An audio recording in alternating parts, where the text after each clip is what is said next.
Iphathimandla zomgwaqo inxusa abashayeli beimoto ukuthi bayiphathe kahle behlise nomoya emngceleni libombo. Sesiqalile isiminyaminya sasemgwaqeni ngalesikhathi samaholide kaKhisimusi.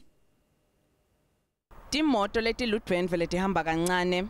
Loludwendve lulibanga lelima kilometer lasikhombisa kusuka eGedeni.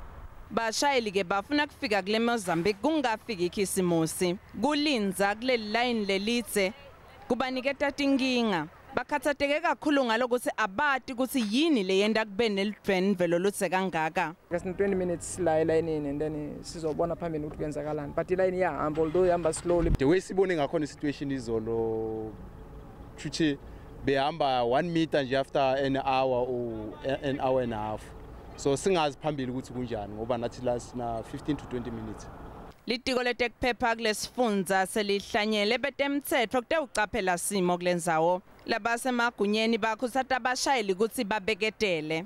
Although amaphoyisa asa-investigate ukuthi yini lembangela letingozi, sisolakala ukuthi i-overspeeding ingahle isifakile isandla kuletinye tato nefatigue ukuthi umuntu ushayela adziniwe ngoba kulesinye isikhathi kube i-loss control sebesele moto iya-overturn. Ngikhuluma ngalama accident la indeke itolo ebusuku kufikela manje ekuseni abe-3 imoto lose control sebeseta overturn kushona abantu labathathu ke lapho kula indeke between Friday na Saturday ekuseni kube ama head on collisions. Kuthiwa lizinga lekhamba kwetimoto emgwaqweni litawukhuphuka kude kube ngilwesibili eNthambama. Ngingusiphephile kunene wetindzaba te-SABC ehekeni leli bombo.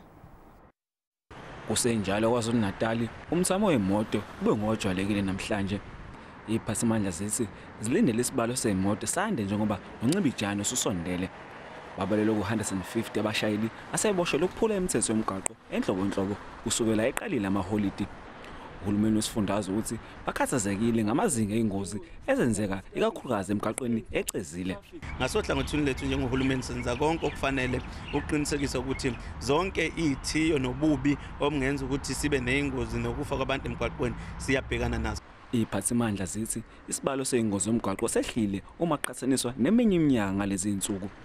Ubongani Gema endabeni ze-SABC eThekwini.